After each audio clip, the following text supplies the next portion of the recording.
Baik, sambil nanti teknisi mengurus itu. Pertama, yang terhormat Bapak Dr.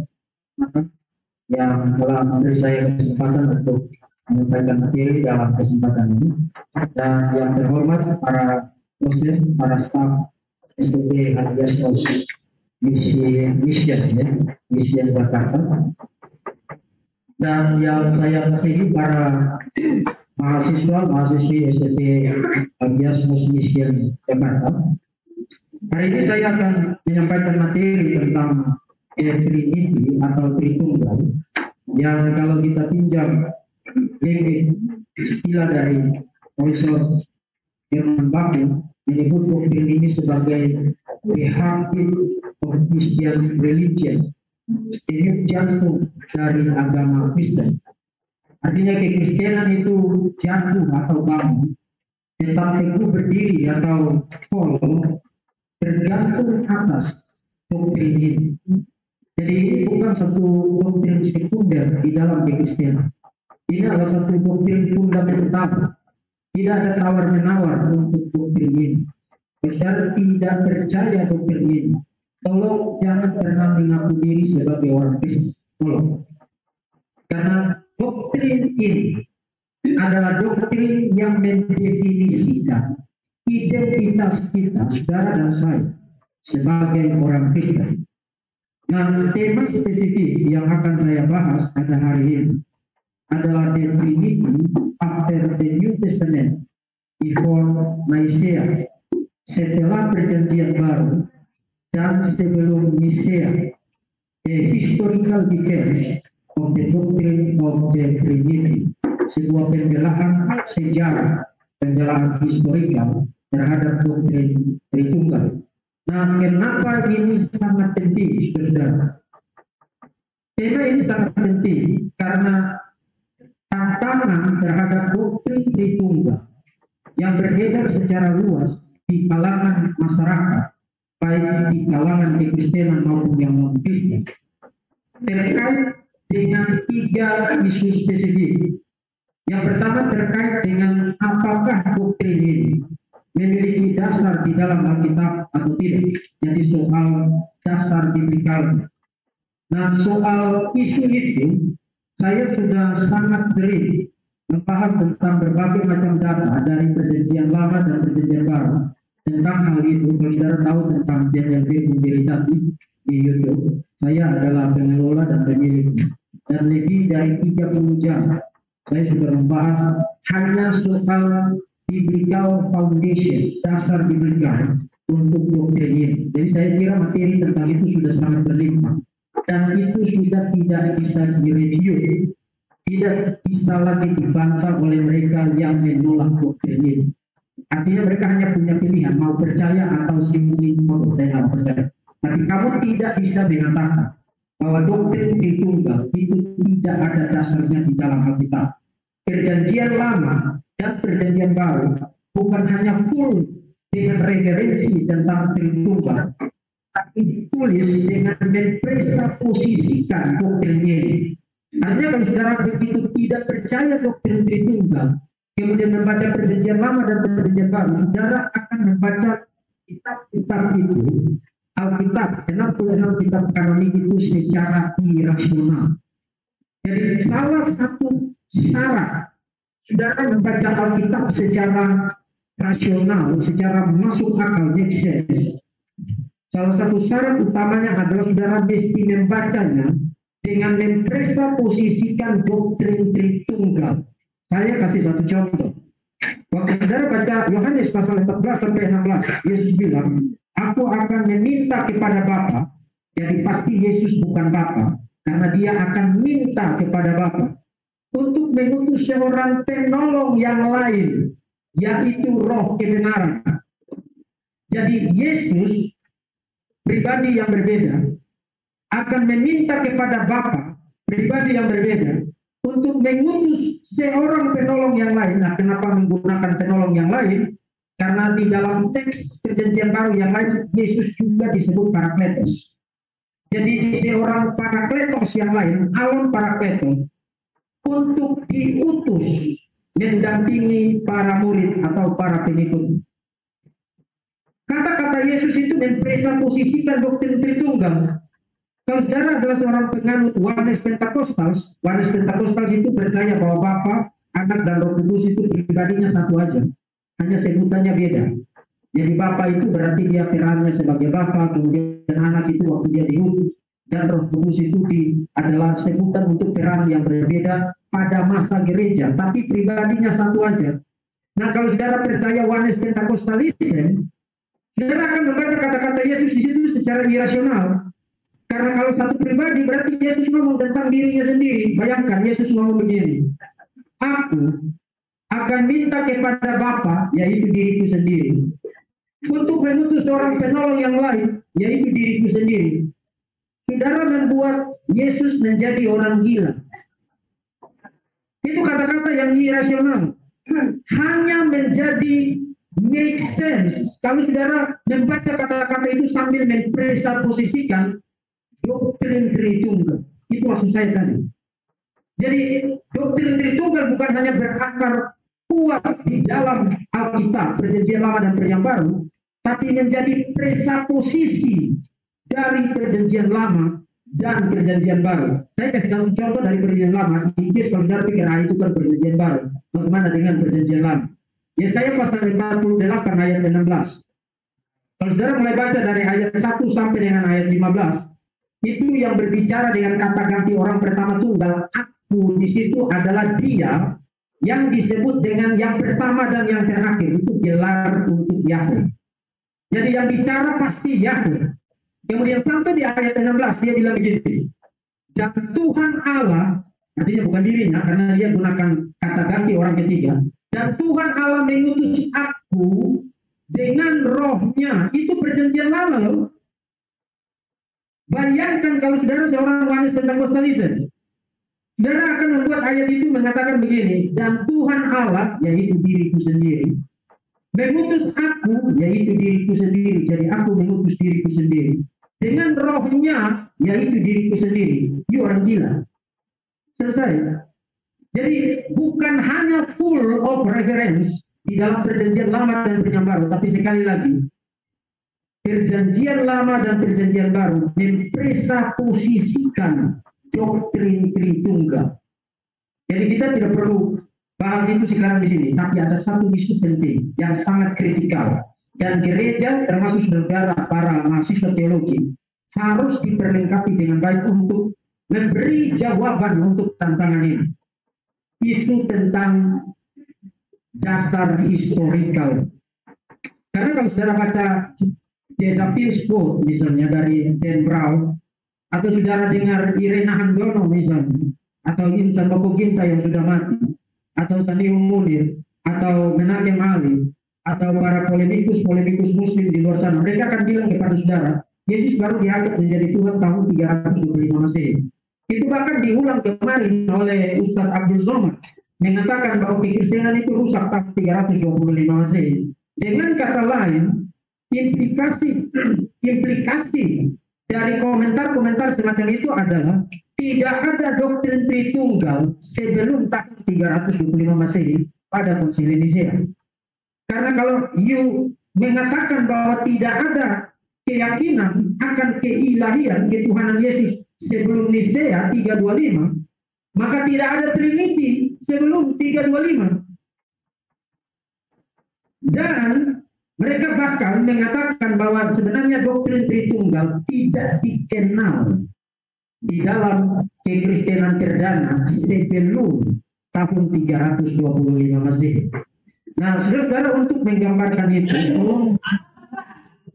saya coba menggambarkan teks itu, serangan itu dalam bentuk timeline ya. Slide yang kedua tolong tampilkan. Pada timeline itu saudara lihat, saya mencoba membagi kekristenan 600 tahun pertama pada 3 periode.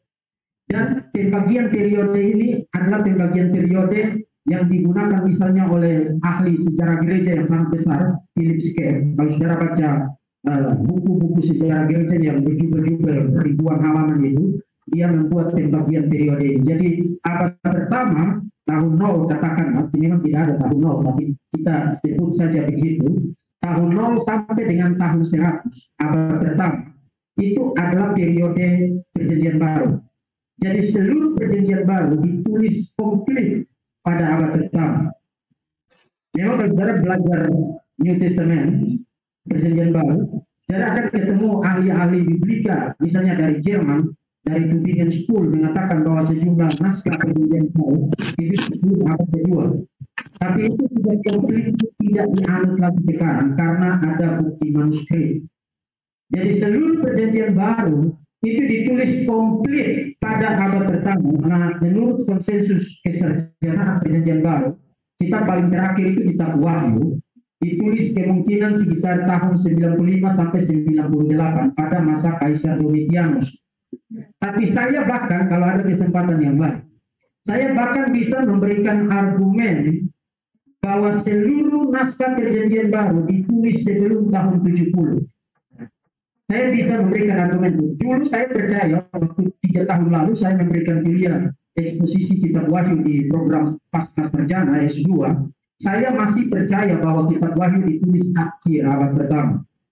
Tapi sekarang saya tidak percaya itu lagi karena ada bukti-bukti baru yang memperlihatkan bahwa semua kitab perjanjian baru termasuk kitab Wahyu ditulis sebelum Bait Suci dan Yerusalem dihancurkan tahun 70 Masehi. Nah, mungkin nanti kita perlu ada satu sesi khusus tentang penanggalan dari kitab-kitab itu. Tapi kita skip itu. Kemudian akhir abad pertama, sekitar tahun 90 sampai 120, itu disebut periode bapak-bapak apostolik. Nah, kenapa mereka disebut periode bapak-bapak apostolik? Karena mereka hidup menjembatani masa para rasul, maka disebut apostolik, dan bapak-bapak gereja abad kedua. Jadi mereka mengenal langsung para rasul, tapi mereka juga hidup memasuki periode church fathers, bapak-bapak gereja. Jadi mereka in between para rasul dan bapak-bapak gereja. Jadi saudara jangan mengacaukan dua istilah itu ya. Istilah bapak-bapak apostolik dan bapak-bapak gereja itu tidak sama. Bapak-bapak apostolik itu misalnya Ignatius dari Antioquia, Sefer Hermas, Didache, kemudian Clemens dari Roma, kemudian Polikarpus dari Smyrna. Mereka adalah murid-murid dari para rasul. Misalnya Polikarpus itu murid langsung dari Rasul Yohanes. Ignatius dari Antioquia juga murid langsung dari Rasul Yohanes dan Rasul Paulus dan seterusnya. Jadi mereka mengenal langsung para rasul. Kemudian nanti 120 ke atas itu disebut periode bapak-bapak gereja sampai dengan abad ke-6. Nah, ini adalah timeline sejarah gereja. Jadi kita perlu punya sudut pandang menyeluruh tentang sejarah kekristenan mula-mula dulu supaya kita lihat di area mana kita harus bertarung. Jadi jangan lempar granat ke sembarang tempat. Musuhnya di sini kamu lempar ke selatan, kan tak kenal. Jadi kamu mesti melokalisasi, menetapkan titik medan pertempuran itu di mana.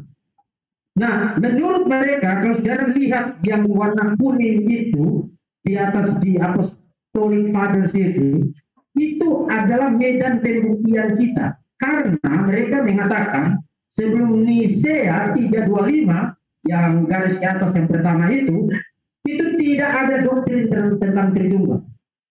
Completely tidak ada. Jadi tidak ada yang percaya doktrin Tritunggal.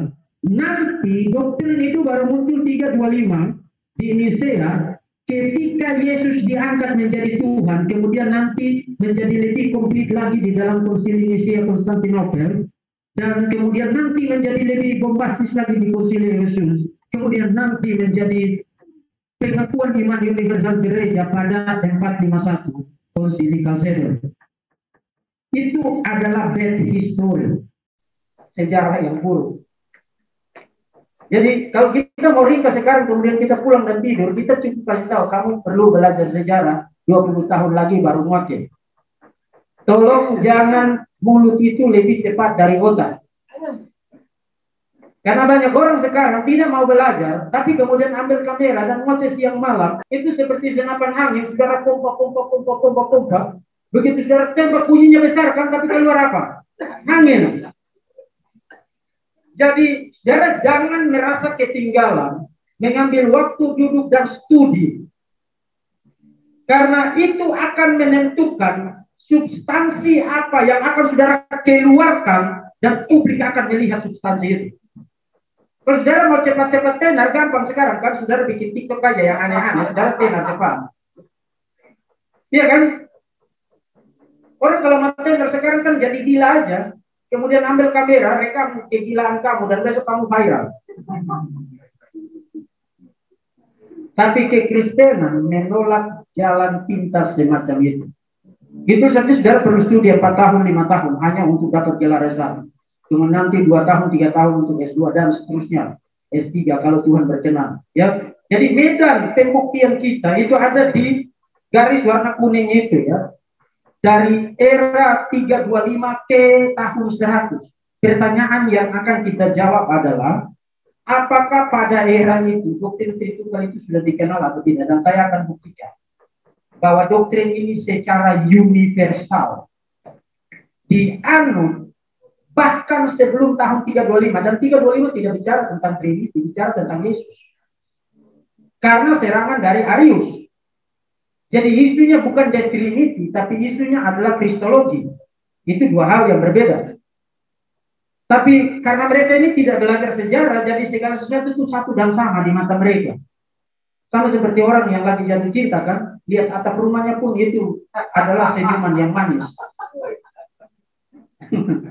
Oke ya, jadi kita akan buktikan apakah pada era 325 ke bawah sampai dengan tahun 100, apakah ada doktrin Tritunggal atau tidak, dan saya akan buktikan dengan bukti, bukan dengan klaim. Kita mulai dari atas. Geser. Tahun 270, artinya sebelum 325 kan? Atau setelah 325?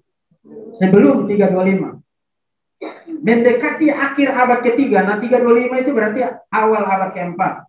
Jadi mendekati akhir abad ketiga, ada satu bishop di Neo Caesarea, atau sebutan lainnya adalah Gregory of Thaumaturgus ya. Tapi saya sengaja gunakan nama kotanya Neo Caesarea, itu di Turki sana.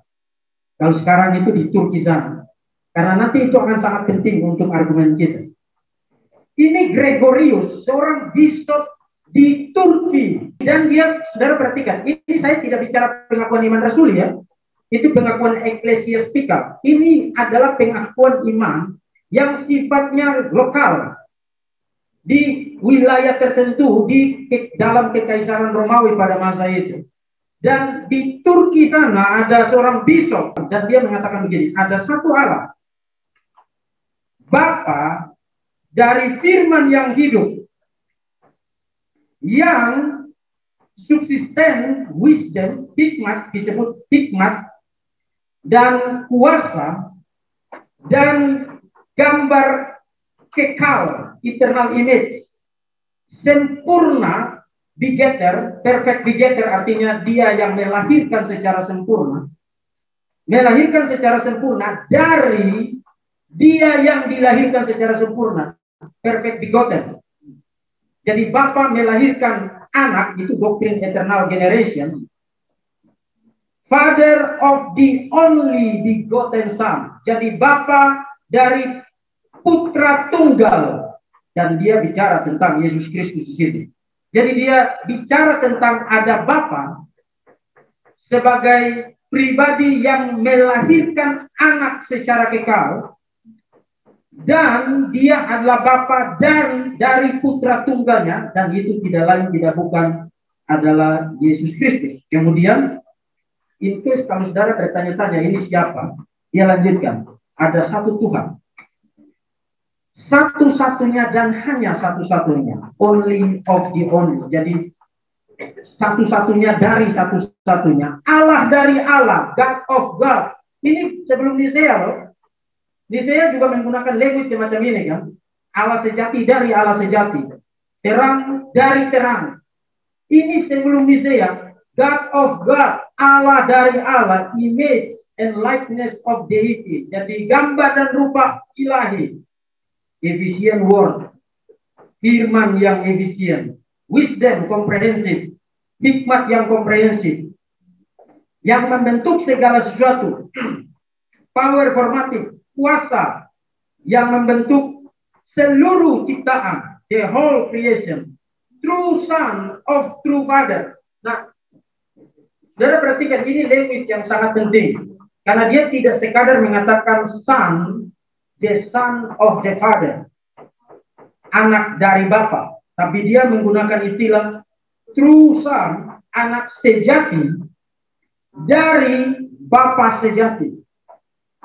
Dan tahu kenapa ini sangat penting? Ini sangat penting karena para heretik, para bidat mengatakan ya, Yesus itu anak Allah, betul.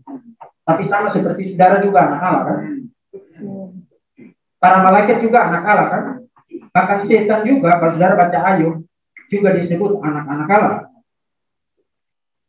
Maka untuk membedakan status unik Yesus lebih tinggi dari semua sebutan anak Allah yang lain yang adalah ciptaan, Gregory of Nyssa mengatakan the true son of the true father, anak yang sejati. Artinya meskipun dia disebut dengan sebutan son, tapi sebutan son untuk dia tidak sama persis pengertiannya dengan saudara disebut anak Allah.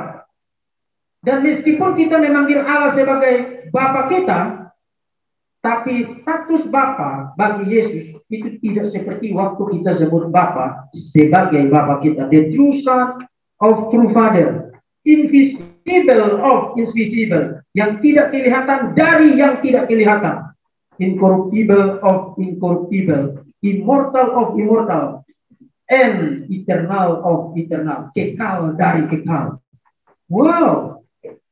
Itu sebelum Nisea, sebelum Chalcedon, sebelum konsili Efesus, sebelum konsili Konstantinopel, Gregorius of Nyssa menggunakan satu penggambaran dalam bentuk krit, dalam bentuk pengakuan. Saudara lihat ini kan formasinya seperti pengakuan iman rasuli kan? Mulai dari Bapa, kemudian Yesus Kristus, nanti dia akan bahas tentang Roh Kudus. Jadi dia memformulasi sebuah krit, sebuah pengakuan iman sebelum Nisea, 65 tahun sebelum Nisea di Turki, dan dia sudah bicara tentang the Trinity, Bapa, Putra, dan sekarang dia bicara tentang the Holy Spirit. And there is one Holy Spirit. Jadi meskipun ada spirit yang lain seperti para malaikat juga makhluk spiritual kan, setan juga makhluk spiritual. Tapi hanya ada satu Holy Spirit. There is only one Holy Spirit. Memiliki subsistensinya dari Allah. Jadi memiliki hakikat kealahan. Meskipun pribadinya berbeda. Tapi memiliki hakikat kealahan. Dan telah dijadikan untuk memanifestasikan anak. Manifest by the Son. Dimanifestasikan melalui anak. Gambar dari anak, perfect image of the perfect. Jadi gambar yang sempurna dari yang sempurna. Life, bukan itu kata-kata Yesus mengenai Roh Kudus. Kalau saudara baca Yohanes pasal 6, bicara tentang kamu akan memiliki aliran air hidup dari, dan aliran air hidup itu apa? Roh Kudus. Life giver, pemberi hidup. Nah, siapa itu pemberi hidup? Hanya Tuhan. Jadi Roh Kudus dikomposisi di dalam krit ini, pengakuan iman ini sebagai life. Jadi bukan hanya memiliki hidup, tapi hidup itu sendiri. Saudara ingat Yesus juga menyebut dirinya begitu kan, akulah kebenaran, jalan kebenaran dan hidup. Jadi dia memiliki pribadi yang berbeda, tapi memiliki prerogatif dan atribut-atribut keilahian yang setara dengan yang dimiliki oleh Bapa dan juga yang dimiliki oleh Yesus. Cause of the living Holy Fount, sanctity, the supplier, leader, pemimpin of sanctification, pengudusan, yang di dalamnya memanifestasikan Allah Bapa yang ada di atas segala sesuatu dan di dalam sesuatu, di dalam segala sesuatu, dan Allah Anak, God the Son, yang Di dalam Dia segala sesuatu itu diciptakan. Itu akhir abad ketiga di Turki. Saudara lihat komposisi dengan struktur yang sama seperti pengakuan iman Rasul. Jadi saudara mengucapkan pengakuan iman Rasul, itu pengakuan yang Trinitarian ya. Dimulai dari Bapa, kemudian Yesus, kemudian Roh Kudus, kemudian baru gereja dan seterusnya. Jadi sangat Trinitarian. Ini Gregorius dari Neo-Caesarea ya. Kemudian dia bicara lagi tentang there is a perfect Trinity. Jadi para bidat ini memang tidak belajar. Ada satu Trinitas yang sempurna in glory and eternity, di dalam kemuliaan dan kekekalan, and sovereignty, kedaulatan, neither divided, tidak terbagi, dan juga tidak bercampur. Jadi ini doktrin perikoresis itu bahkan sudah dideklarasikan oleh Gregorius dari Neo-Caesarea dan seterusnya. Saudara nanti bisa baca sendiri. Baik, saya tadi sudah ada di situ, saudara bisa dapatkan nanti. Pada intinya Trinitas sudah masuk dalam bentuk creed pada akhir abad ketiga. Bagaimana dengan sebelum akhir abad ketiga? Ini pertengahan abad ketiga. Jadi 270 kita turun ke bawah 250. Ini Novatian dari Roma. Saya sengaja kasih nama kota tempat mereka berasal karena ini nanti akan sangat penting untuk argumen saya. Tapi untuk sekarang saudara perhatikan tahunnya dulu. Jadi 270, sebelum 270, 250 itu ada seorang bapak gereja namanya Novatianus kalau dalam ejaan Indonesia. Dari Roma mengatakan hal yang persis sama dengan struktur yang persis sama seperti yang dikatakan oleh Gregorius dari Neo-Caesarea. The rule of faith. Nah, saudara kalau baca buku-buku bapak-bapak gereja, kalau saudara ketemu istilah the rule of faith, saudara jangan pikir itu ada aturan atau seperti hukum Taurat, ada hukum bukan. The rule of faith adalah sebuah ungkapan lain dari yang saudara sebut sekarang sebagai doktrin. Jadi doktrin itu menjadi the rule of faith. Artinya, saudara tidak boleh keluar dari situ. Begitu saudara keluar dari doktrin itu, saudara bukan lagi bagian dari gereja. Maka disebut sebagai the rule of faith. Jadi doktrin mengharuskan kita untuk pertama-tama dari segala sesuatu percaya, believe in God the Father. Percaya akan Allah Bapa dan Tuhan omnipoten Maha Kuasa dan pendiri yang sempurna dari segala sesuatu. Kemudian dia lanjutkan, further, selanjutnya, doktrin yang sama, the same rule of truth, mengajari kita untuk percaya setelah Bapa, percaya juga also in the Son of God, Yesus Kristus, Jesus Christ, our Lord God. Nah, ini bukan sengaja dia gunakan title ganda di sini. Saudara perhatikan, our Lord God. Kenapa ini sangat penting? Karena para bidat yang nakal-nakal ini seringkali ngeles begini. Ya, Yesus itu Lord, tapi bukan God. Jadi Yesus itu Tuhan dalam arti penguasa, Tuhan, tapi dia bukan Allah sejati. Nah, Novatian dari Rome langsung kasih skakmat, kamu dosa mati lagi karena Yesus itu Lord sekaligus God. Diam kau. Itu maksudnya. Jadi Jesus Christ our Lord God. Kemudian dia bicara tentang to believe also on the Holy Spirit. Ini pertengahan abad ketiga di Roma. Jadi tadi itu di mana? Di Turki. Di Turki dan sekarang ini di Italia, di Roma. Kemudian, mari kita lanjutkan. Ini Irenaeus tahun 180 dan saudara lihat nama kotanya Lyons. Lyons itu di Prancis. Jadi dari Turki ke Roma, sekarang Prancis. Kota-kota besar dunia pada masa itu.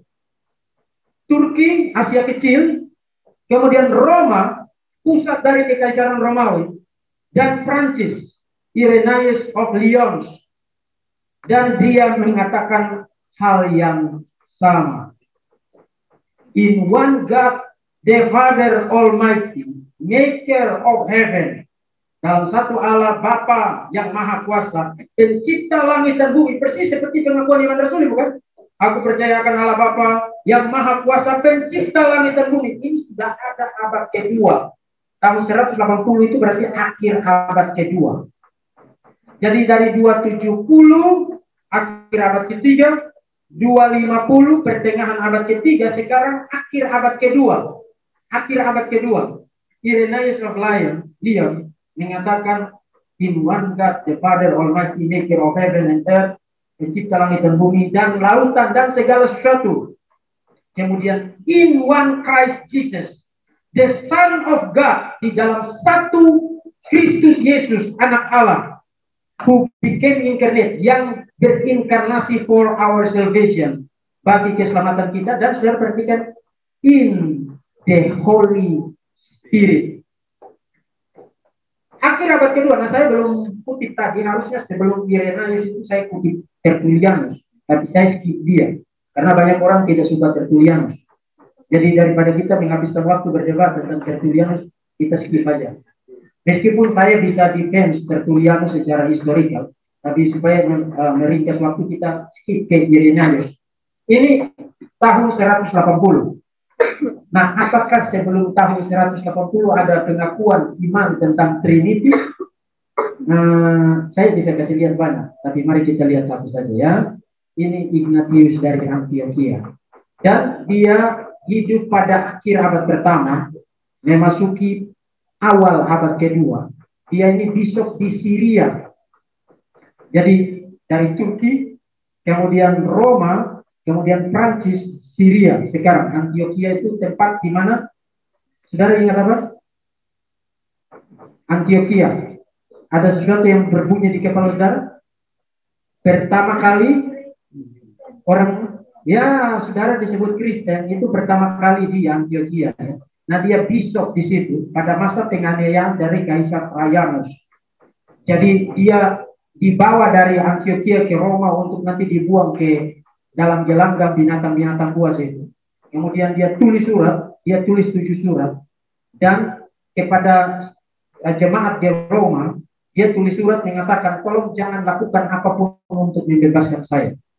Dan dia bilang begini, dan kamu anak-anak muda, orang-orang Kristen dengar baik-baik, apalagi yang jadi hamba Tuhan ya. Dia mengatakan di dalam surat kepada jemaat di Roma, biarkan aku masuk ke dalam gelanggang itu, berkelahi dengan binatang-binatang buas. Lalu dia kasih alasan. Karena kalau tubuhku dicabik-cabik, maka pada setiap cabikannya akan tertulis nama Kristus di sana. Ini bukan. Coba duduk bang. Coba duduk. Kedua, menghadapi hukuman mati, akan dibuang ke dalam arena, akan dimakan oleh binatang-binatang buas. Jadi pada waktu itu, kalau saudara tidak mau menyangkal Yesus, saudara dibuang ke tengah gelanggang kayak stadion begitu. Kemudian mereka akan lepas binatang-binatang buas dan saudara berkelahi dengan mereka sampai saudara mati. Mereka makan daging saudara. Maka dia katakan, biar saya masuk ke sana. Saya tidak mau menyangkal Yesus. Tidak mau menyangkal Yesus. Karena kalau tubuh saya dicabik-cabik, pada setiap cabikannya akan tertulis nama Kristus di sana. Itu Ignatius. Dan saya bisa tambahkan yang heroik, yang sama dari Polikarpus dari Smyrna, juga bicara tentang Trinity. Tapi saudara lihat yang saya kasih lihat di screen sekarang. Ini dari, tadi saya katakan dia tulis 7 surat. Ini dari salah satu suratnya, surat kepada jemaat di Magnesia. Di pasal 13 dia mengatakan dan bicara tentang baptisan. Kemudian dia mengatakan, ini semacam doa berkatnya, semoga kamu berkelimpahan in the flesh, di dalam daging dan juga di dalam roh. Artinya dalam tubuh dan juga dalam roh. In faith and love, dalam iman dan kasih. In the Son, di dalam putra. And in the Father, di dalam Bapa. And in the Spirit, di dalam roh. In the beginning and in the end. Ini belum ada konsili apapun. Awal abad kedua, tidak lama setelah akhir periode perjanjian baru. Dan saya bahkan bisa kasih lihat dari banyak ini sudah masuk bapak-bapak apostolik ya, yang tadi saya perlihatkan pada saudara. Ignatius ini salah satu. Dan kita akan tutup dengan satu lagi. Bahkan sebelum tahun 100. Jadi Ignatius kan tahun 110 kan dia meninggal kan. Ini sebelum tahun 100 karena diperkirakan naskah ini ditulis tahun 80 sampai tahun 100. Nah kalau saudara percaya kitab Wahyu ditulis akhir abad pertama, berarti ini sejaman dengan kitab Wahyu. Artinya para rasul itu setidaknya Rasul Yohanes masih hidup. Setidaknya Rasul Yohanes masih hidup. Dan saudara lihat apa yang dia bicarakan di sini. Concerning baptism. Mengenai baptisan. Baptislah dengan cara ini. Setelah mengatakan hal-hal ini. Baptislah di dalam into the name. Di dalam nama Bapa. And of the Son. Dan Putra. And of the Holy Spirit dan Roh Kudus. Lalu dia buat apa? Matius pasal 28 ayat 19. Jadi sejak mula-mula gereja bukan hanya mengutip Matius 28 hanya untuk ritual baptisan, tapi mengutip itu sebagai proof text untuk Trinity. Jadi ke dalam nama siapa? Otoritas siapa, kepemilikan siapa, saudara dibaptis. Waktu saudara dibaptis, itu bukan sekadar supaya saudara dicelupin, supaya saudara pakai bahasa kuyup, nanti masuk angin saudara. Tapi waktu saudara dibaptis, saudara sedang melakukan satu seremoni yang kelihatan, mendeklarasikan sekarang saudara itu belong to whom, menjadi milik siapa. Nah, milik siapa, siapa yang memiliki kamu? Dia quote dari Matius pasal 28. Yang memiliki kamu adalah the Father and the Son and the Holy Spirit. Bapa, Putra, dan Roh Kudus. Artinya kalau kamu tidak percaya kepada Tritunggal, kamu bukan milik Tuhan. That's it, that's simple. Karena baptisan itu adalah simbol yang kelihatan, deklarasi yang kelihatan, proklamasi yang kelihatan. Saya sekarang bukan milik setan. Nah kalau bukan milik setan, kamu milik siapa? Milik Tuhan. Nah Tuhan itu siapa? Bapa, Putra, dan Roh Kudus. Into the name of the Father, of the Son, and of the Holy Spirit. Nah kalau saudara baca teks ini pasal 7 dari Didakil, dia bicara tentang cara baptisan. Kalau ada air yang mengalir, living water, baptis di situ. Kalau tidak ada air yang mengalir, tidak ada sungai, baptis dengan air hangat. Kalau tidak ada juga itu, baptis dengan cara percik. Tuangkan 3 kali dan deklarasikan dalam nama Bapa. Kita tidak usah berkelahi tentang cara baptisan. Kamu berkelahi untuk sesuatu yang sia-sia. Gereja mula-mula tidak memahami itu sebagai harus baptis celup. Seakan-akan kalau kamu tidak baptis celup, nanti kamu tinggal di pinggirnya surga sana. Yang paling penting adalah kamu menjadi milik siapa. Dan itu disimbolkan dengan apa? Peristiwa baptisan. Ya. Jadi bahkan akhir abad pertama, gereja mengakui doktrin Tritunggal. Dan di Dake ini saudara tahu dokumen apa? Ini ringkasan ajaran para rasul. Ringkasan ajaran para rasul. Jadi mari kita, ini adalah slide terakhir saya. Nanti kita akan masuk sesi Q&A. Tapi argumen saya itu begini. Sekarang kita bukan hanya membuktikan bahwa serangan yang tadi itu salah persis, itu bad history, sejarah yang buruk. Tapi bukan hanya itu, malah sekarang kita bisa lihat ya, doktrin Tritunggal itu bukan hanya dipercaya di Roma, tapi juga dipercaya di Turki, juga dipercaya di Prancis, juga dipercaya di Syria, dan juga merupakan rangkuman dari ajaran para rasul. Jadi ini doktrin internasional pada masa itu. Nah, konteks itu menjadi sangat penting sekarang untuk saudara pikirin. Mungkin saudara belum pernah pikirin ini. Kalau sekarang saudara ngomong sesuatu di sini, seperti sekarang kan lewat Zoom, lewat YouTube, langsung seluruh dunia bisa lihat. Jadi bukan merupakan hal aneh. Kalau kita ngomong di sini, tahu-tahu semua orang bisa tahu apa yang kita omong. Tapi pertimbangkan waktu itu belum ada SMS, belum ada email, belum ada Twitter, belum ada YouTube, belum ada Facebook, belum ada Instagram. Bagaimana caranya doktrin Tritunggal kok sudah ada di Turki, sudah ada di Prancis, ada di Roma, ada di Syria, dan merupakan rangkuman dari bahkan Polikarpus dari Smyrna. Dari Smyrna juga bicara tentang doktrin all over the place, di mana-mana. Bagaimana saudara menjelaskan ini data? Ini bukan klaim, ini data. Bagaimana saudara menjelaskan di Turki, di Prancis, di Roma, di Syria, di mana-mana orang percaya doktrin Tritunggal? Satu-satunya penjelasan masuk akalnya adalah karena sejak kekristenan berdiri, inilah doktrin kekristenan sejak asal mulanya. Jadi doktrin ini bukan merupakan development, perkembangan di kemudian hari. No. Sejak asal mulanya, kekristenan memang sudah Trinitarian. Maka sekarang pertanyaannya lagi. Kalau sejak asal mulanya, kekristenan sudah Trinitarian, mereka dapatkan dari mana? Harus dari para rasul. Harus. Karena dari para rasul, maka ini menjadi sesuatu yang universal. Jadi doktrin Tritunggal itu bukan doktrin denominasi.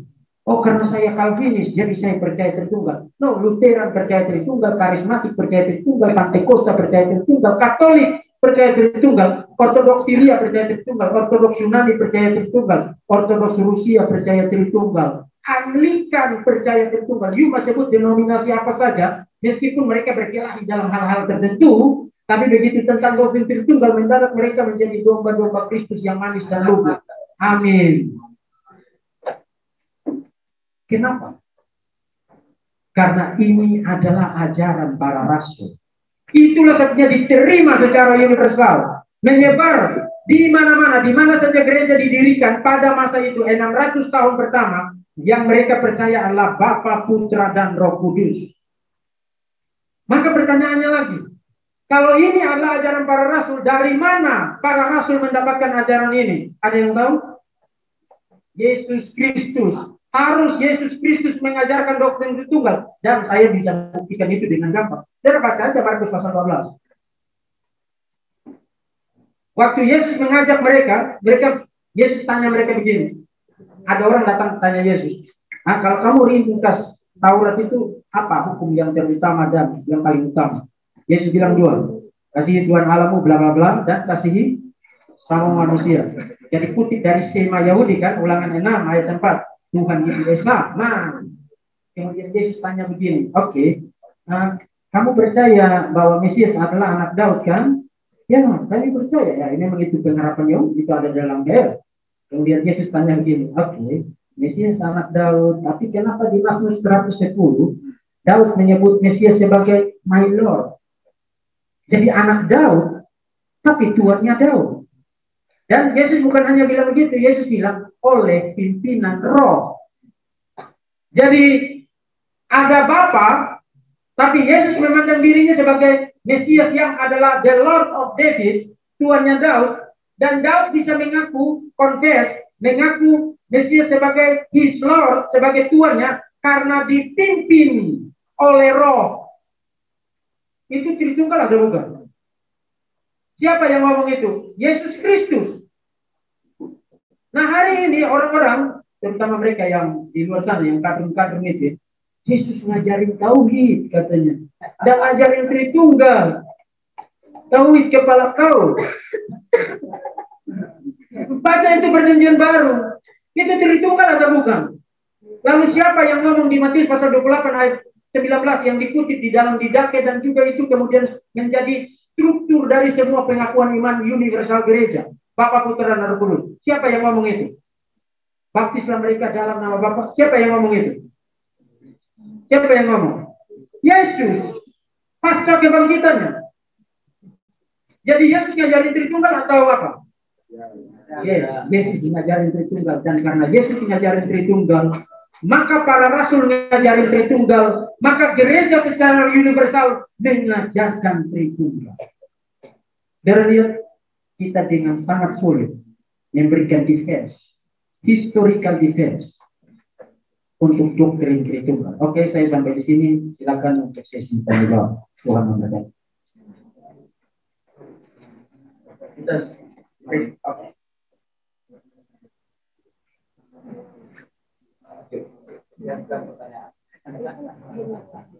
Jadi lumayan menarik